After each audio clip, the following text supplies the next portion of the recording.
I've had a question about how you take the outputs from a workshop and transform them into requirements. I'm going to try and do that big topic justice in a short video, give you a high-level view on the key steps and some tips on approach. Firstly, though, a quick note on language.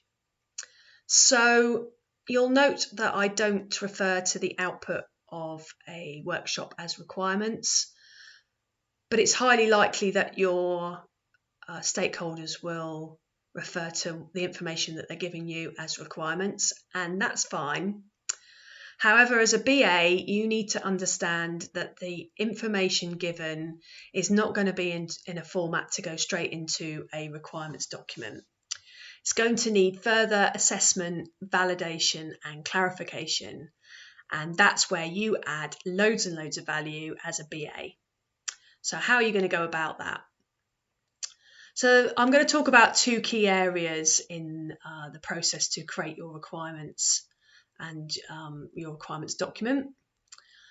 The first area is about assessing your information to make sure it aligns with the objectives and scope of the project. So you may have constructed some models to help you do this. You may find information that doesn't align, and that's very common. If you do find information that doesn't align, I would recheck your understanding. Ultimately, though, if you've assessed that the request does not meet the objectives of the project and it's not going to deliver the value in the business case, then you need to feed that back and record the outcome.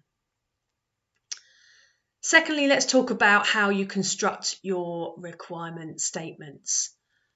So it's good practice to have some sort of model, high-level process or customer journey to help you order all the information given and look for gaps that you need to go and follow up. You need to create your requirement statements, and there's a number of criteria in order to create these statements. I'm going to go through a few of those now. So you need to make sure your statements are clear, that they're understandable by your business and technical teams, that you have collated all the information required for the delivery team to build a fit-for-purpose solution. You need to make sure your requirements don't conflict, that they're testable. There's a lot of criteria in this area, and I will point you in the right direction to check all of that criteria at the end of this video.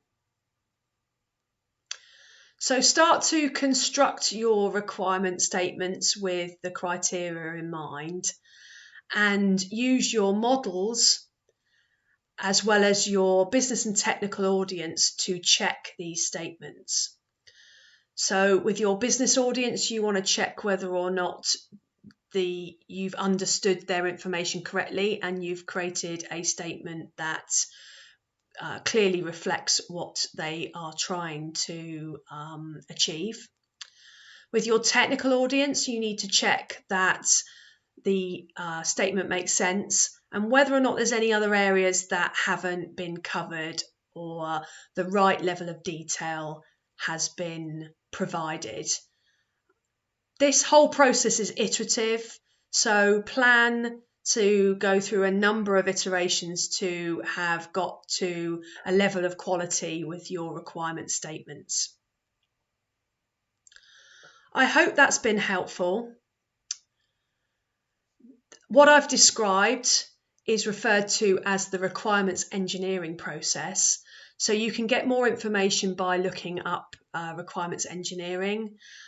You can find out more about the criteria that relate to good requirement statements. And there's also more information about how you construct a requirements document, how you get sign off, and then how you manage that set of requirements. Please let me know if you've got any other questions that you'd like me to answer, and I'll see you with another answer real soon.